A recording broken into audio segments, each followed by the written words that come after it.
বিসমিল্লাহির রহমানির রহিম। আসসালামু আলাইকুম। কারিগরি শিক্ষা অধিদপ্তরের তত্ত্বাবধানে পরিচালিত ফেসবুক লাইভ ক্লাসে স্বাগত। আমি Abu Mohammad Atikullah, instructor technical refrigeration and air conditioning RAC, Dhaka polytechnic institute, Tejgaon শিল্প এলাকা, ঢাকা ১২০৮। বিষয় কোড ৬৭২৪৩। বিষয় cooling and heating load calculation. চতুর্থ পর্ব diploma in engineering refrigeration and air conditioning technology. দশম অধ্যায় understand the selection of equipment of a refrigeration and air conditioning plant. Refrigeration and air conditioning প্লান্টের equipment নির্বাচন পদ্ধতি। Class শেষে আমরা শিখব এক্সপানশন ডিভাইস সম্পর্কে। এক্সপানশন ডিভাইস নির্বাচনে বিবেচ্য বিষয়সমূহ: থার্মোস্ট্যাটিক এক্সপানশন ভালভের TEV সঠিক সাইজ নির্ণয় করার প্রণালী এবং বিভিন্ন ধরনের এক্সপানশন ডিভাইস সম্পর্কে ইত্যাদি।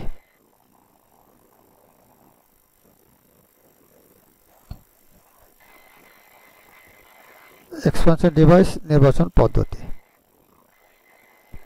সঠিক ভালভ নির্বাচনের পূর্বে অবশ্যই ভালভের বাল্ব চার্জ, প্রেসার লিমিটিং, সম্ভব হলে এক্সটার্নাল ইকুয়ালাইজার এবং ভালভের সাইজ অনুসারে ইনলেট ও আউটলেট সংযোগ সম্পর্কে জানতে হয়।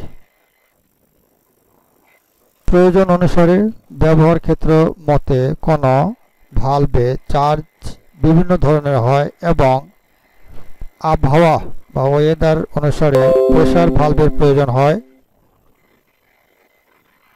এক্সটার্নালি ইকুয়ালাইজড ভালভ ব্যবহৃত হয় ইভাপোরেটরের প্রেসার ড্রপের জন্য অথবা কোনো হিমায়ক সঞ্চালনের প্রয়োজনে। ইভাপোরেটরের লিকুইড লাইনে ভালভের ইনলেট এবং আউটলেট সংযোগ সমান রাখতে হয়। সম্ভব হলে ইভাপোরেটরের সাইজ রিডাকশন করা যেতে পারে। নির্মাতা কর্তৃক ক্যাটালগ অনুসরণ করে ভালভের সাইজ নির্ণয় করতে হয়। টেবিল R15 পেজ নাম্বার 248 শুধু থার্মোস্ট্যাটিক এক্সপানশন ভালভের জন্য রেটিং টেবিল। এক্সপানশন ভালভের ক্ষমতা বা ক্যাপাসিটি টন অফ রেফ্রিজারেটিং বা BTU পার আওয়ারে প্রকাশ করা হয়। স্বাভাবিকভাবে ভালভের বেসড কন্ডেন্সিং তাপমাত্রা 100 ডিগ্রি ফারেনহাইট এবং 0 ডিগ্রি ফারেনহাইট সাবকুলিং, কিন্তু সলিড লিকুইড অ্যাপ্রোচিং ভালভের জন্য রেটিং টেবিলের মাধ্যমে সঠিক সাইজের ভালভ নিম্নোক্তভাবে নির্ণয় করা যায়: 1. ইভাপোরেটরের তাপমাত্রা। 2. টন সিস্টেম ক্ষমতা, ক্যাপাসিটি অফ টন। 3. চাপের পার্থক্য, কম্প্রেসরের সাকশন ও ডিসচার্জ চাপ। এক্সপানশন ডিভাইস প্রধানত তিন ধরনের: 1. Capillary tube. 2. Thermal expansion valve. 3. Electronics expansion valve. Expansion device নির্বাচনে বিবেচ্য বিষয়সমূহ: ভালভের bulb charge, pressure limiting, external equaliser সম্পর্কে জানতে হবে। ভালভের ইনলেট ও আউটলেট সংযোগ সম্পর্কে জানতে হবে। কোন হিমায়কের জন্য ব্যবহৃত হবে সেই সম্পর্কে জানতে হবে। প্লান্টের ক্যাপাসিটি সম্পর্কে জানতে হবে এবং নির্মাতা কর্তৃক ক্যাটালগ অনুসরণ করতে হবে ইত্যাদি। একটা এক্সাম্পল দেখি।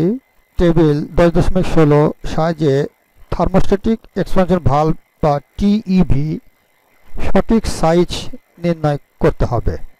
সিস্টেমে যদি রেফ্রিজারেন্ট 134A হিমায়ক থাকে তাহলে রিকোয়ার্ড ক্যাপাসিটি হচ্ছে 8.5 টন। ইভাপোরেটিং এবং কন্ডেন্সিং তাপমাত্রা যথাক্রমে 20 ডিগ্রি ফারেনহাইট এবং 100 ডিগ্রি ফারেনহাইট। লিকুইড তাপমাত্রা approaching the control 90 degree Fahrenheit এবং সচরাচর ভালভের pressure drop 80 psi। Table R 15 page number 248 এর মাধ্যমে আমরা নমিনাল 8 টন ভালভ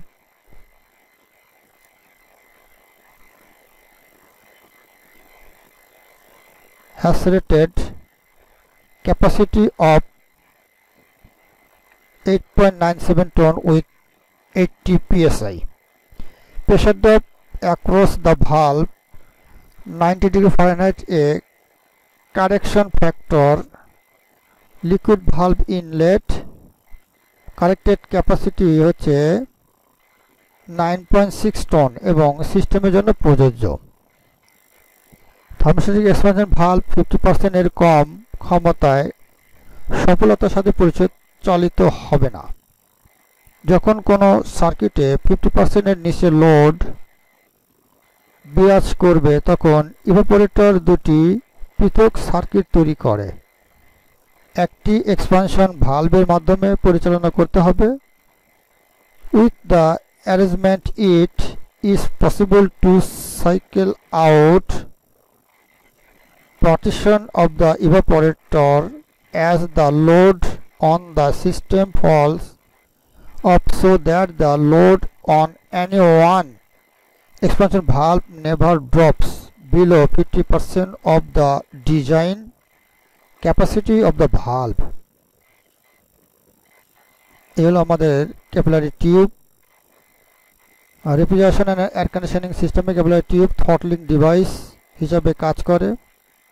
ইহার সূক্ষ্ম বা ছোট ডায়ামিটারের কারণে প্রেসার ড্রপ হয়ে থাকে। 3 নম্বর হলো উচ্চ চাপের তরল হিমায়ক চাপ হ্রাস বা ড্রপ হয়ে 3 থেকে 4 কুলিং কয়েল বা ইভাপোরেটরে প্রবেশ করে। ক্যাপিলারি টিউবের নমুনা আমরা দেখি। এটা হচ্ছে থার্মাল এক্সপানশন ভালভ এর চিত্র।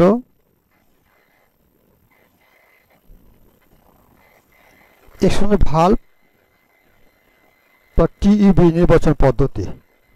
Selection of expansion valve. To correctly select a thermal expansion valve বা TEV on a refrigerating system, the following design condition must be available. Number 1, type of refrigerant, কোন ধরনের রেফ্রিজারেন্ট ব্যবহৃত হবে আগে আমরা বলেছি। Number 2, evaporator capacity QE, evaporating temperature or pressure TE by PE, lowest possible condensing temperature or pressure PC, liquid refrigerant temperature T1, pressure drop in the liquid line, distributor and evaporator del P, এগুলো বিবেচনা আনতে হবে। The following procedure help to select the correct valve for the system. Step 1 বা ধাপ 1, determine the pressure drop across the valve. The pressure drop is calculated by the formula হলো del P total equal to PC minus PE plus del P। এই equation লাগবে হয় যেখানে PC হচ্ছে condensing pressure, PE হলো evaporating pressure, PC PE আর del P হলো সাম of pressure, সব প্রেসারের যোগফল। Drops in the liquid line, distributor and evaporator. Step 2, দ্বিতীয় ধাপ হচ্ছে determine required valve capacity, use the evaporator. Capacity QE to select the required valve capacity at a given evaporating temperature. If necessary, correct the evaporator capacity for subcooling. Subcooling liquid refrigerant entering the evaporator, increase the evaporator capacity so that a smaller valve may be required. The subcooling is calculated by the formula del T sub equal to Tc minus T1. It's a subcooling sutro. From the subcooling character factor table, find the appropriate character factor subcooling corresponding to the del T sub calculated and determine the required valve capacity by the formula. Step 3 বা তৃতীয় ধাপ হচ্ছে determine required orifice size. Orifice size বের করে নিতে হবে কিভাবে? Use the pressure drop across the value, the evaporating temperature and the calculate evaporator. Temperature evaporator থেকে আমাদের orifice size বের করে নিতে হবে. Capacity of the select the corresponding orifice size from the capacity table corresponding to the chosen refrigerant. কোন টাইপের refrigerant ব্যবহৃত হবে সেখান থেকে আমাদের orifice size বের করে নিয়ে আসতে হবে. এরপরে স্টেপ 4 বা চতুর্থ ধাপ হচ্ছে select a thermostatic charge. Choose the type of charge, liquid without MOP or gas with MOP, and the temperature range normal temperature or low temperature, স্বাভাবিক ও কম তাপমাত্রার ক্ষেত্রে এটা আমাদের বের করে নিয়ে আসতে হবে with MOP অথবা without MOP অথবা গ্যাস. ধাপ 5 বা step 5 determine if external equalizer is required. External equalizer is always required if a distributor is used or if there is an appreciable difference in pressure from the value outlet to the valve location. Finally, determine the type of connection and their size. কোন connection দিতে হবে এবং কোন সাইজে হবে সে সম্পর্কে জানতে হবে. এবার স্টেপ 6 6 নম্বর ধাপ হলো order the required components. If SAE floor connection, you have to order the following 2 parts: body assembly, seat table 1A oblique 1B, orifice assembly completed with stainer, seat table 2. If ODS connection, you have to order the following 3 there. Parts body assembly seat table ওইটি আমাদের আসবে. Solder adapter seat table 3. এটা আমাদের automatic expansion ভালভের চিত্র. একটা example আমরা দেখি sizing example. Type of refrigerant হচ্ছে 134 এর এ. এয়ারপোর্টার ক্যাপাসিটি হচ্ছে 6 কিলোওয়াট. এয়ারপোর্টিং টেম্পারেচার হচ্ছে টিই হচ্ছে -10 degree centigrade. Lowest possible condensing আর টেম্পারেচার বা প্রেসার টিসি হচ্ছে 30 degree Celsius. Liquid refrigerant temperature হচ্ছে টি1 হচ্ছে 20 degree centigrade. Pressure drop in the liquid line. Distributor and evaporator del P হচ্ছে 1.5 বার. সমাধান হলো step 1 determine the pressure drop across the valve. আর পূর্বে যেগুলো বলেছি সে কীভাবে বের করতে হয় এটা আমরা দেখে নিই. Condensing pressure at plus 30 degree centigrade minus পিসি. এখান থেকে আসবে হচ্ছে 6.71 বারে. এয়ারপোর্টিং প্রেসার হবে অ্যাট -10 ডিগ্রি মাইনাস পিই. এখান থেকে আসবে 1.01 বারে. ডেলপি হচ্ছে টোটাল ডেলপি হচ্ছে আমাদের 4.2 bar. Step 2 determine required valve capacity. Del T subcooling equal to হচ্ছে 10 degree centigrade From the subcooling corrector factor table 5b, we found the appropriate corrector factor subcooling equal to 1.08 for subcooling temperature 10 degree centigrade. Required valve capacity is step 3. Determine required orifice size বের করা হচ্ছে equation হচ্ছে using the capacity table for table থেকে 134 এর table থেকে মানটা নিয়ে আসতে হবে pressure drop across the valve 4.2 বারে এয়ারবোর্ডিং টেম্পারেচার হচ্ছে -10 ডিগ্রি সেন্টিগ্রেড এখান থেকে আমাদের আসবে ক্যালকুলেট এয়ারবোর্ডের ক্যাপাসিটি হচ্ছে 5.55 kilowatt select the corresponding orifice হচ্ছে 2205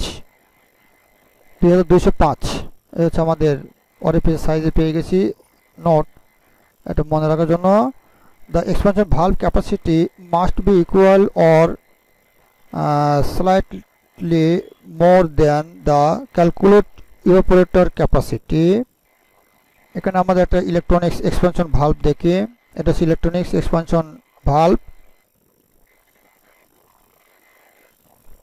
এর নির্বাচন পদ্ধতি একটু দেখি কি কি জানতে হবে এয়ারবোর্ডের ক্ষমতা সম্পর্কে জানতে হবে ভালভের প্রেসার ড্রপের পরিমাণ জানতে হবে তাহলে প্রেসার ড্রপের সূত্র এই হচ্ছে del P equal to PC minus P plus del P plus del P1 del P2 P3 বারবার যতগুলো থাকবে প্রেসারগুলো সব যোগ করতে হবে এরপরে সাবকুলিং এর কারেকশন ফ্যাক্টর সমূহ সম্পর্কে জানতে হবে তবে এয়ারবোর্ডিং তাপমাত্রার কারেকশন সমূহ জানতে হবে এয়ারবোর্ডিং